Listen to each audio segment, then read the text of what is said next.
할렐루야. 오늘 현장에서 온라인을 통해서 매일 기도에 참여하시는 우리 성도님들 한 분 한 분을 주님의 이름으로 환영하고 축복합니다. 우리 함께 찬양하면서 주님 앞으로 나아가겠습니다.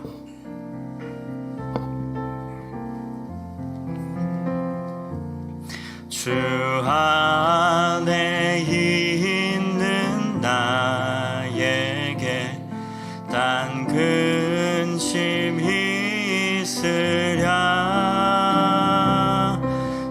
십자가 밑에 나아가 내 짐을 풀었네.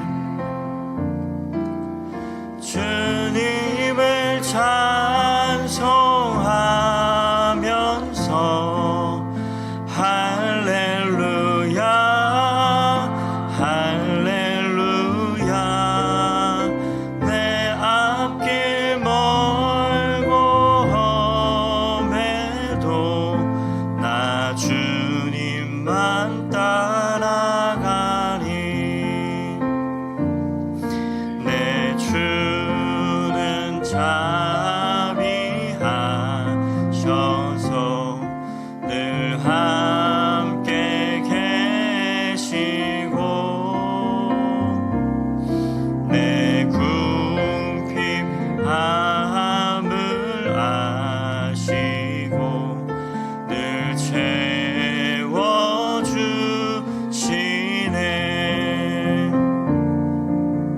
주님을 찬송하면서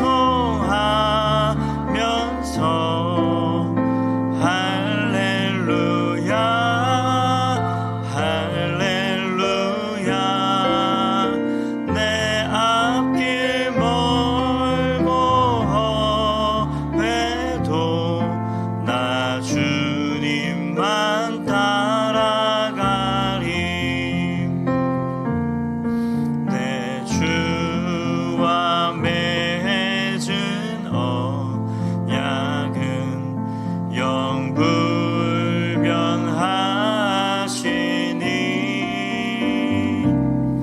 그 나라 가기까지는 늘 보호하시네.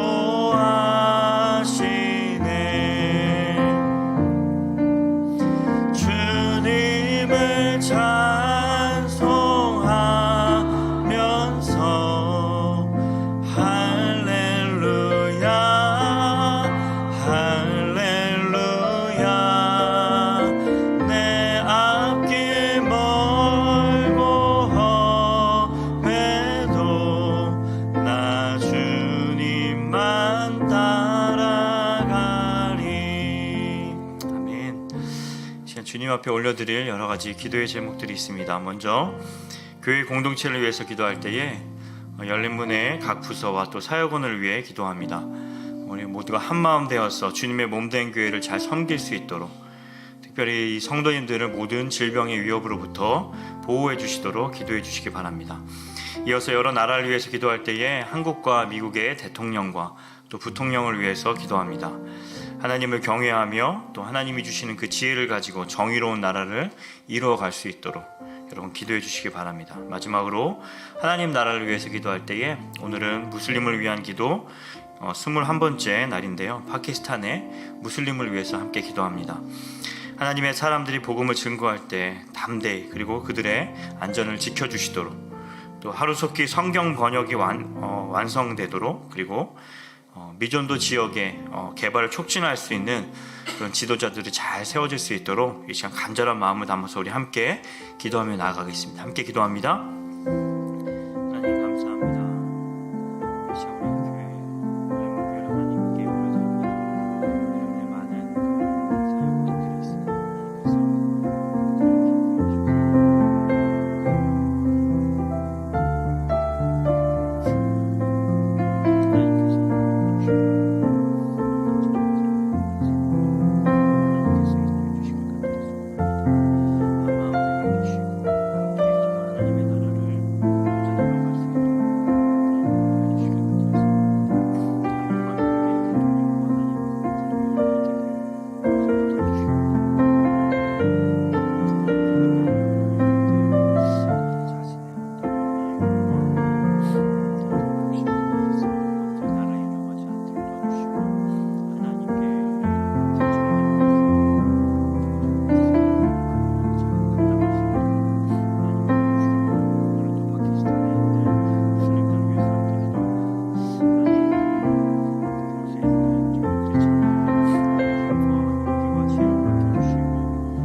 참 좋으신 하나님 아버지, 오늘도 변함없이 저희를 은혜의 자리로 인도해 주시고 또 그 사랑으로 저희를 품어주시니 참 감사합니다.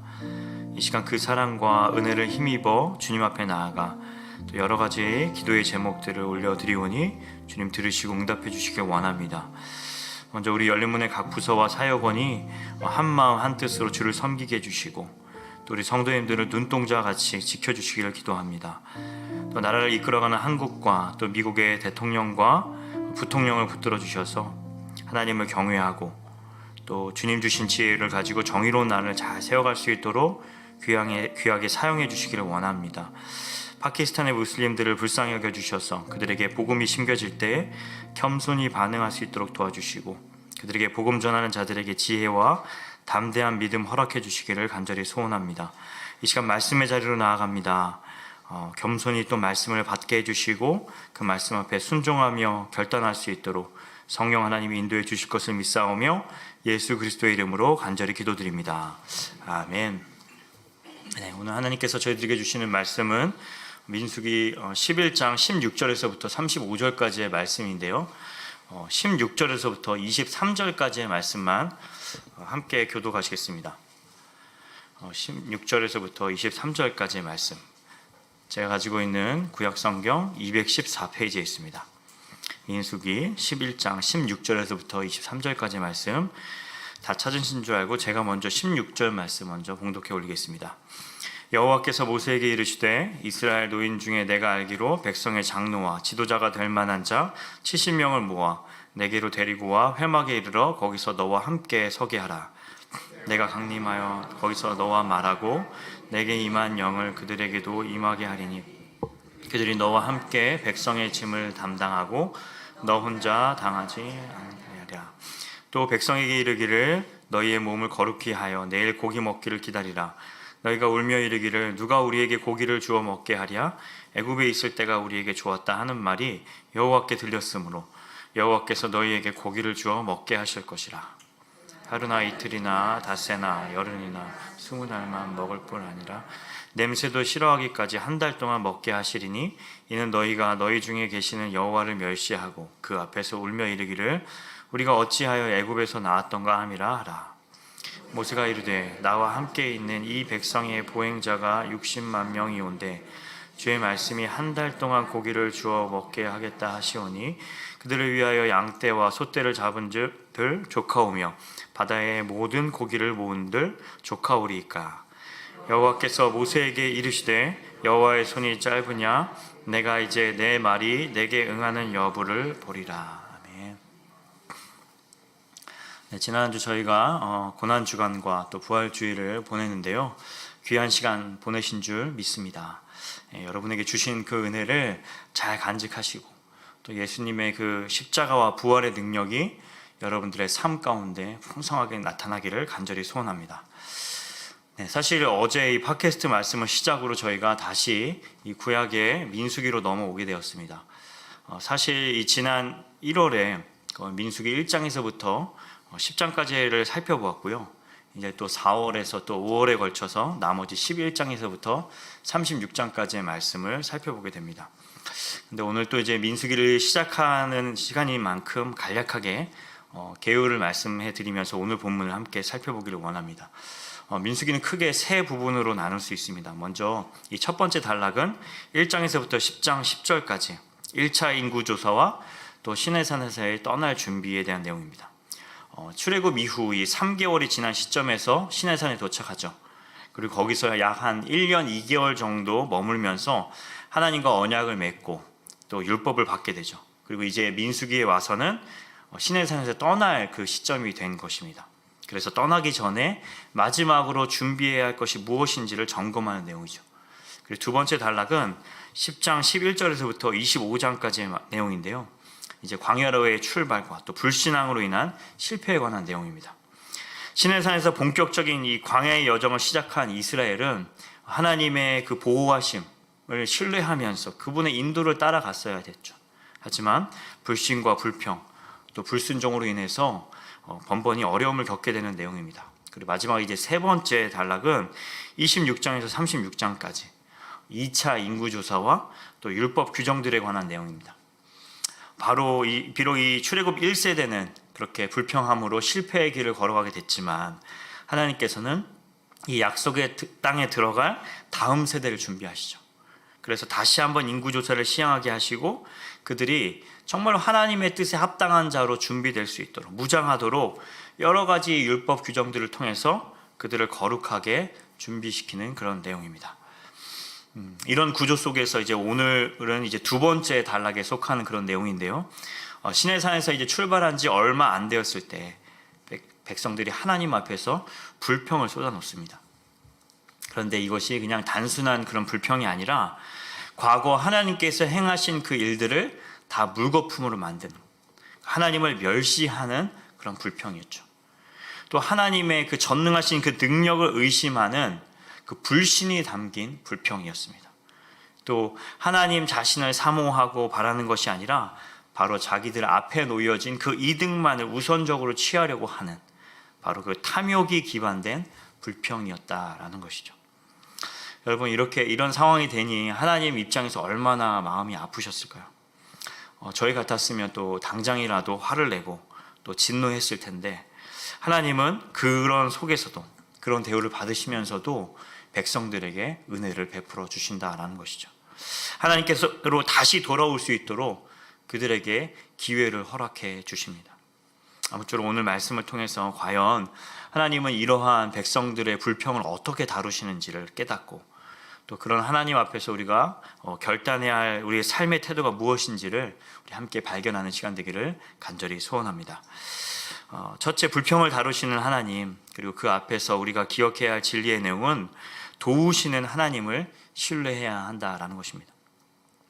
자, 이제 본격적으로 광야 생활을 시작한 지 약 한 1년 정도 지난 시점이었습니다. 처음에는 이들이 약속의 땅으로 우리가 이제 간다라는 그런 기대가 있었겠죠. 그래서 어떻게든 잘 견뎠습니다. 본문 16절에서부터 17절까지의 말씀을 보시면 각 지파별로 6명씩, 그러니까 모두 12지파니까 총 72인을 뽑는데 숫자를 맞추기 위해서 두 사람을 제외한 70명의 지도자를 회막에 다 불러 모아서 모세를 도와서 함께 일할 동역자로 그들을 세워주시죠. 여러분, 성경에 보시면 이 70이라는 숫자가 완전함을 나타내는 숫자로 자주 사용이 됩니다.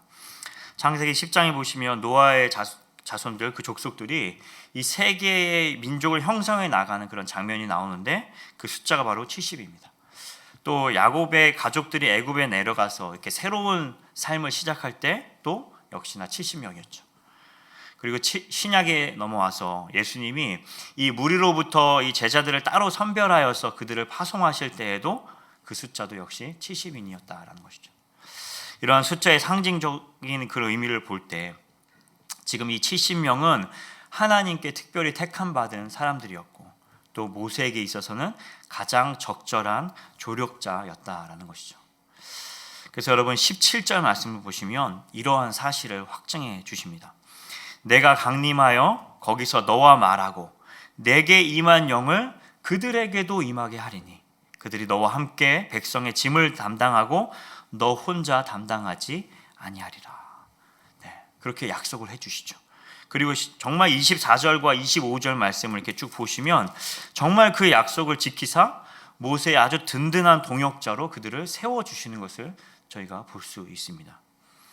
여러분, 이러한 모습에서 알 수 있는 하나님은 과연 어떠한 분이신가요? 하나님은 이 모세가 힘들다라고 했을 때 당장 어떤 책망하고 그들을 꾸짖으시기보다는 그에게 돕는 손길을 베풀어 주시는 분이십니다. 맡겨진 책임과 그 사명이 너무나도 무거워서 당장 포기하고 싶더라도 계속해서 그 사명과 책임을 잘 감당할 수 있도록 새 능력과 힘을 그리고 그 지혜를 공급해 주시는 분인 줄 믿습니다. 이런 모습을 볼 때 우리 하나님 얼마나 좋은 분이신지 또 그 은혜에 우리가 얼마나 감사하며 살아가야 하는지를 이 본문이 저희들에게 깨닫게 해주시는 것이죠. 여러분, 누구에게나 이 맡겨진 책임과 또 그 사명이 무거워질 때가 있죠. 내 힘과 지혜로는 도저히 감당하기 어려워서 포기하고 싶다라는 그런 순간들이 우리에게 찾아오게 됩니다. 하나님, 저 힘들어서 도저히 못하겠어요. 정말 그냥 다 그만두고 싶어요. 그런 마음이 왜 저희들에게도 찾아오지 않을까요? 그렇다면 여러분, 그런 마음이 들 때 우리는 과연 어떻게 해야 할까요? 단순히 그냥 원망과 불평으로 끝내야 할까요? 아니면 그냥 될 대로 되라는 식으로, 아니면 그냥 내가 아니어도 누군가는 하겠지 하고 그냥 포기해야 할까요? 솔직히 저희도 이 모세처럼 그렇게 하소연할 수 있습니다. 그런 하소연 자체가 죄라고 볼 수는 없겠죠. 그러나 그런 힘든 상황에서 단순히 세상을 향한 푸념이라든지 아니면 이 사람을 향한 그냥 하소연이 아니라 하나님을 향한 탄식의 기도가 되게 해야 한다라는 것입니다. 때로는 그렇잖아요. 우리가 이게 탄식인지 단순한 불평, 불만인지 이렇게 헷갈릴 수 있지만, 그것이 탄식이든 불평이든 이 시편 기자들의 고백처럼 그것을 하나님께로 가지고 나아가 우리의 어떤 솔직한 심정을 토로할 때 하나님께서는 저희들의 이 부르짖는 소리를 들으시고 길을 열어주신다라는 것입니다. 모세에게 70인을 붙여주셨듯이 말이죠. 여러분, 아멘이시죠? 네. 그런데 더 중요한 것은요, 하나님께서 저희에게 이 보여주시는 해결책을 가장 좋은 길, 그리고 가장 좋은 방법이라고 신뢰하는 것, 그것이 우리에게 있어서 더 중요하다라는 것이죠. 아무리 하나님께서 방법을 제시해 주셔도 그것이 가장 좋은 방법임을 우리가 신뢰하지 못한다면 그것이 아무런 소용이 없기 때문입니다. 그래서 여러분, 이것이 어떤 의미인지 구체적으로 우리 26절 말씀을 함께 좀 읽겠습니다. 함께 26절 말씀 읽겠습니다. 시작. 그 기명된 자 중 엘닷이라 하는 자와 메닷이라 하는 자 두 사람이 진영에 머물고 장막에 나아가지 아니하였으나 그들에게도 영이 임하였으므로 진영에서 예언한지라. 아멘.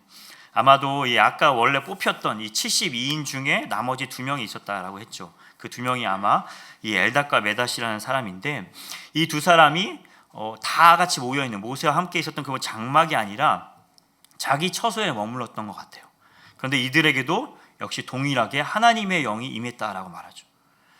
물론 저희들이 생각해서는 더 잘된 일 아닌가요? 이렇게 생각하겠지만 27절 이하의 말씀을 한번 살펴보시면 그렇게 생각하지 않은 사람도 있었던 것 같아요. 거기 보시면 한 소년이 그렇게 자기 처소에서 예언하는 이 2명을 보고는 모세에게 쪼르르 달려가서 그 사실을 전합니다. 그런데 모세는 가만히 있는데 옆에서 누가 더 난리를 치고 있죠? 네.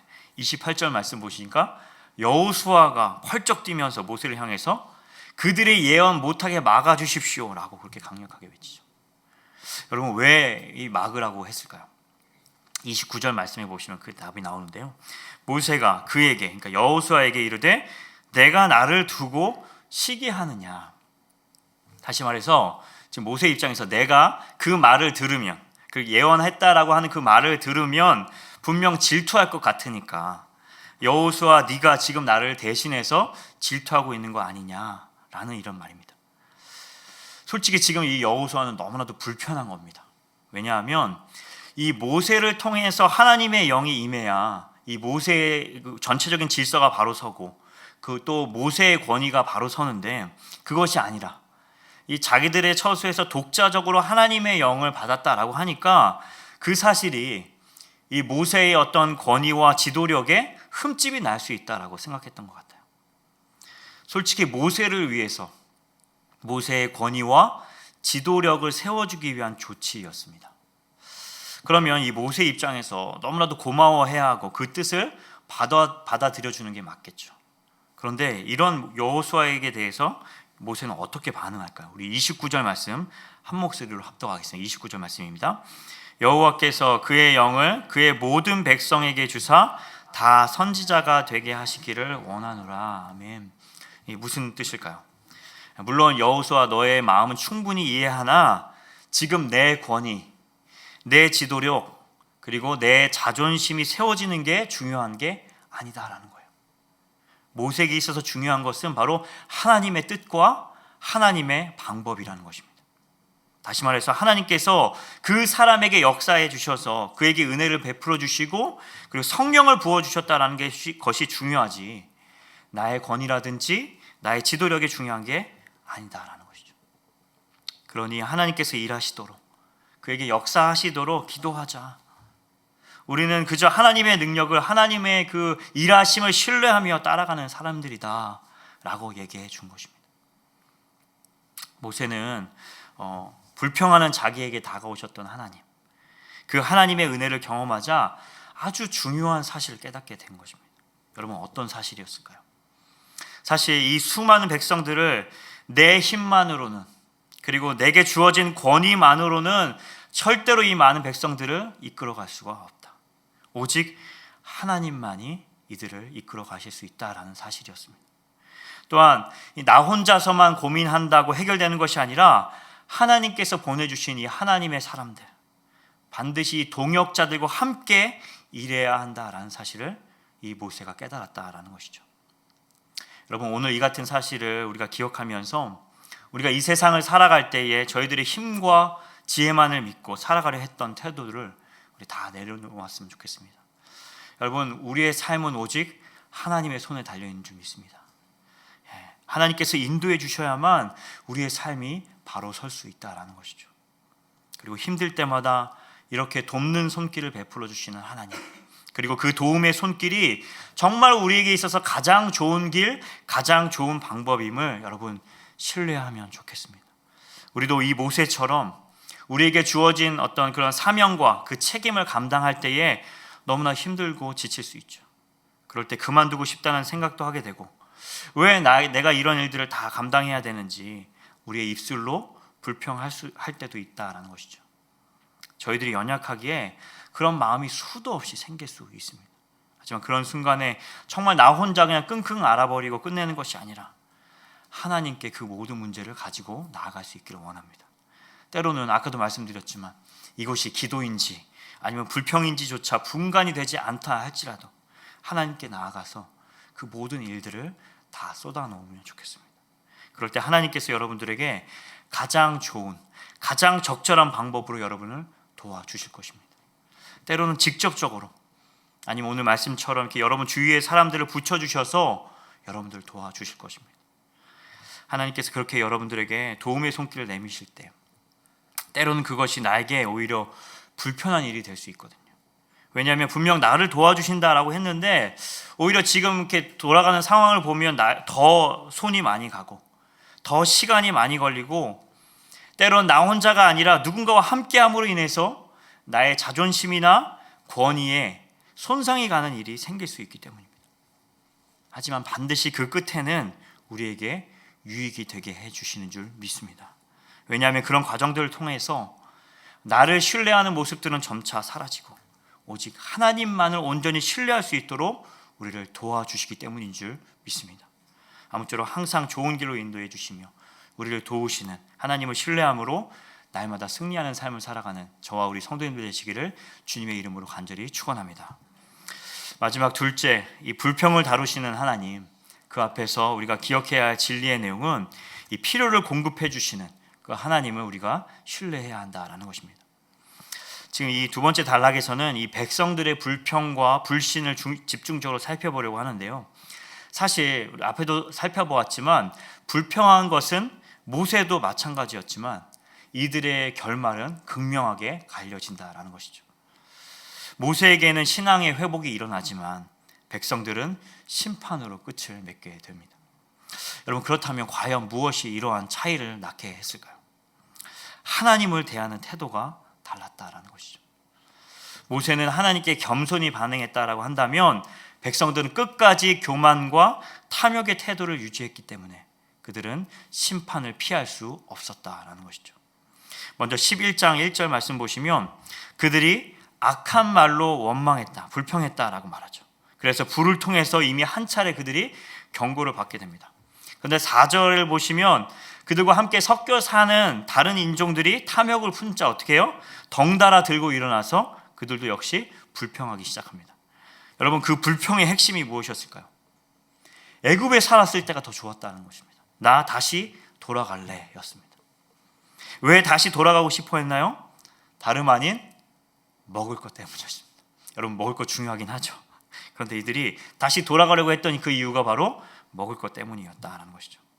애굽에 살았을 땐 우리가 고기라도 실컷 먹을 수 있었는데 지금은 맨날 만나만 먹어야 하니 이제는 질려서 더 이상 못 먹겠다. 고기를 달라라는 것입니다. 이스라엘 백성들이 이 고기에 얼마나 진심이었던지 여러분 4절과 10절 말씀 보시면 그들이 어떻게 해요? 고기를 못 먹어서 울었다라고 말합니다. 울었다. 네, 그럴 수 있죠, 솔직히. 그런데 여러분 여기서 이 울음은 단순한 어떤 그리움을, 배고픔을 넘어서 하나님을 향한 불신과 거부감이 집약된 그런 표현이었습니다. 당시에 이 과거의 나라로 다시 돌아간다라는 것은 단순히 이사 간다라는 개념만이 아니라 그들의 어떤 생활 방식과 문화를 다시 따르겠다라는 것이고, 무엇보다도 그 나라가 믿는, 숭배하는 그 신을 따르겠다는 뜻이 담겨 있습니다. 마치 룻기 1장 15절 말씀에 이 나오미의 며느리였던 룻, 그 룻 말고 나머지 하나인 오르바가 다시 모압으로 돌아갈 때 어떻게 해요? 그의 백성과 그의 신들에게도 돌아간다라는 표현을 사용한 것과 마찬가지였다라는 것이죠. 그러니까 지금 이 백성들은 이 더 이상 광야에서 방황하며 살고 싶지 않다. 더 이상 하나님 필요 없다. 당장이라도 고기와 또 다양한 음식들을 먹을 수 있는 애굽으로 다시 돌아가고 싶다. 차라리 그들의 신을 섬기며 노예로 사는 것이 더 편하다. 그것이 더 좋다라는 것입니다. 이걸 증명해 주는 구절이 오늘 본문 20절 말씀에 나오는데요. 저희 20절 말씀을 함께 읽겠습니다. 시작. 너희가 너희 중에 계시는 여호와를 멸시하고 그 앞에서 울며 이르기를 우리가 어찌하여 애굽에서 나왔던가 함이라 하라. 그러니까 이들의 불평은 단순히 불만을 넘어서 하나님을 멸시하는 행위였다라고 말씀하죠. 하나님은 그러나 이들의 이러한 중심을 아시고도 어떻게 반응하실까요? 여러분 18절 말씀 보시면 또 백성에게 이르기를 너희의 몸을 거룩히 하여 내일 고기 먹기를 기다리라.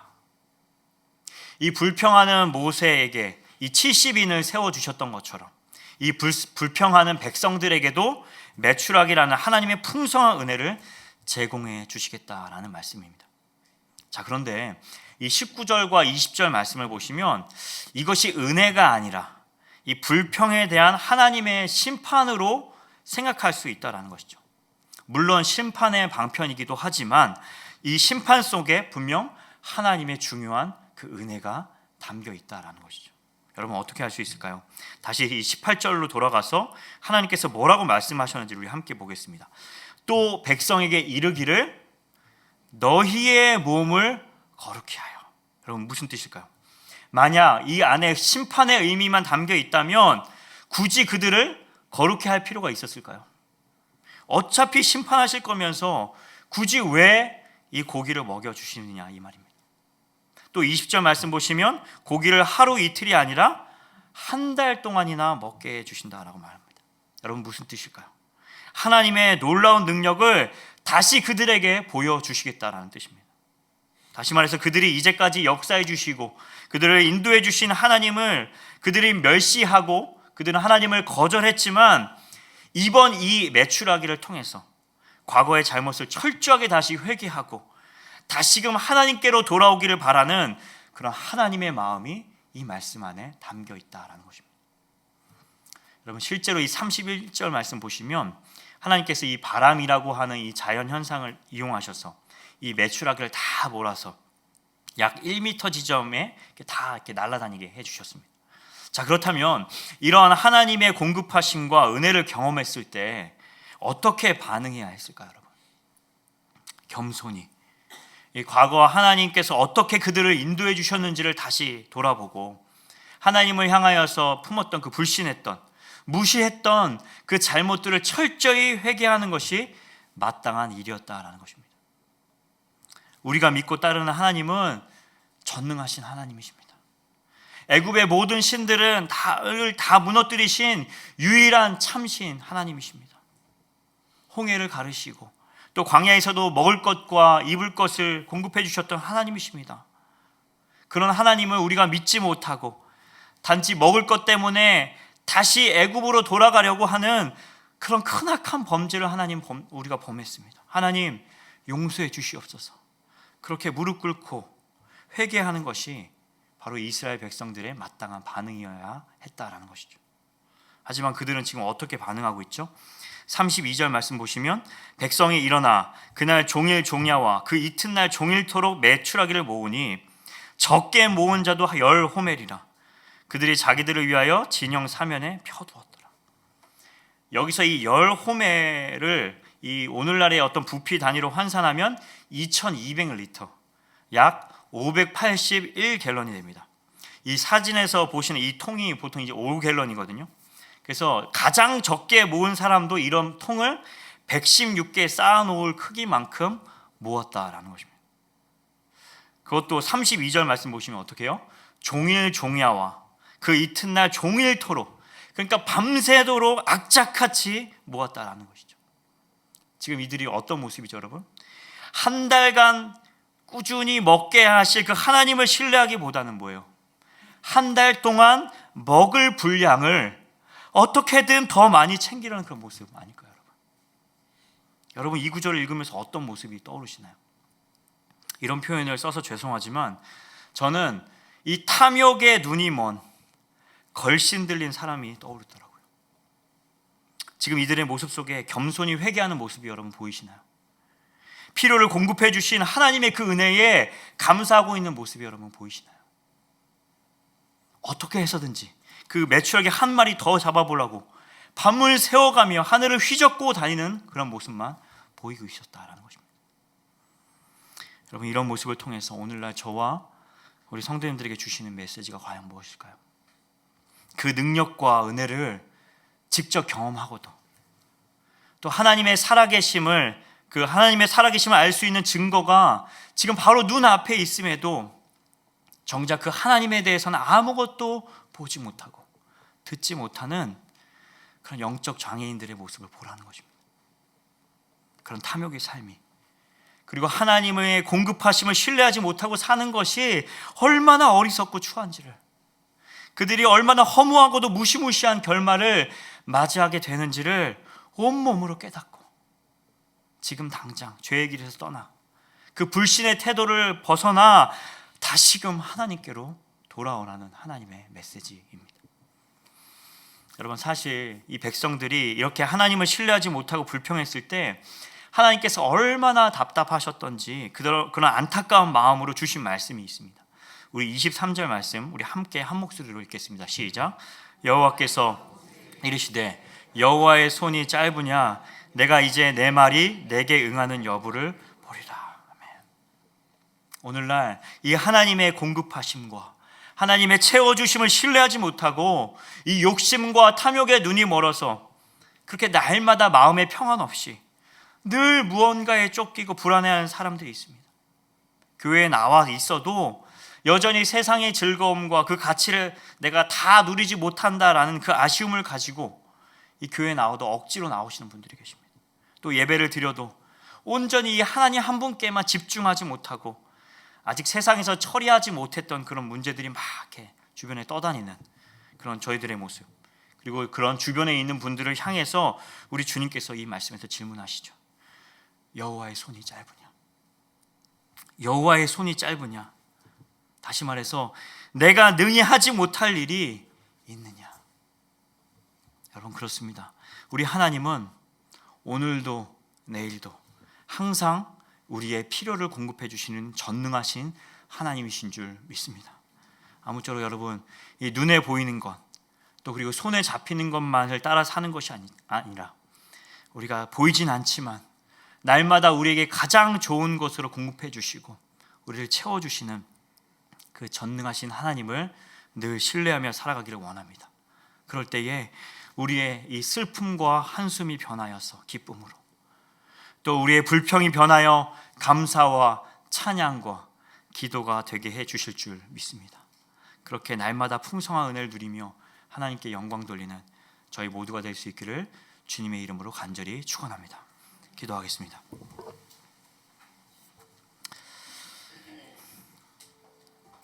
이 시간 주신 말씀을 기억하면서 우리 함께 기도의 자리로 나아가면 좋겠습니다. 우리의 삶 속에서 정말 일이 뜻대로 되지 않고 또 기대했던 것과 정반대의 일들을 우리 삶의 현실 속에서 마주하게 됩니다. 하기 싫은 일을 해야 할 때도 있습니다. 그로 인해서 우리 안에서 불평이 생겨나게 되죠. 그런데 그런 불평의 중심을 들여다보면 결국 하나님을 온전히 신뢰하지 못하는 데서부터 그런 불평이 시작된다라는 사실을 오늘 말씀을 통해서 저희들에게 깨닫게 해주셨습니다. 이 시간 함께 기도할 때에 하나님, 저희가 연약하기에 때로는 불평하게 됩니다. 또 혼자서 모든 것을 감당할 수 있다라고 생각하기에 또 너무나 때로는 버거워하고 힘들어합니다. 그리고 하나님의 공급하심에 의심을 품고 살아가기도 합니다. 그러나 이 시간 주님을 온전히 신뢰하지 못한 저희들의 불신의 이 죄를 용서하여 주시고 또 저희에게 돕는 손길을 붙여주시는 하나님, 항상 가장 좋은 길로 인도해 주시고 가장 좋은 것을 공급해 주시는 그 전능하신 하나님을 신뢰하는 인생 되게 해주시옵소서. 우리의 슬픔이 변해 기쁨으로, 또 불평이 변하여 감사와 찬양과 기도가 되게 해주시옵소서. 이 시간 간절한 마음을 담아서 기도하신 이후에 각자 기도의 제목을 가지고 주님 앞에 나아가겠습니다. 우리 함께 기도하며 나아가겠습니다.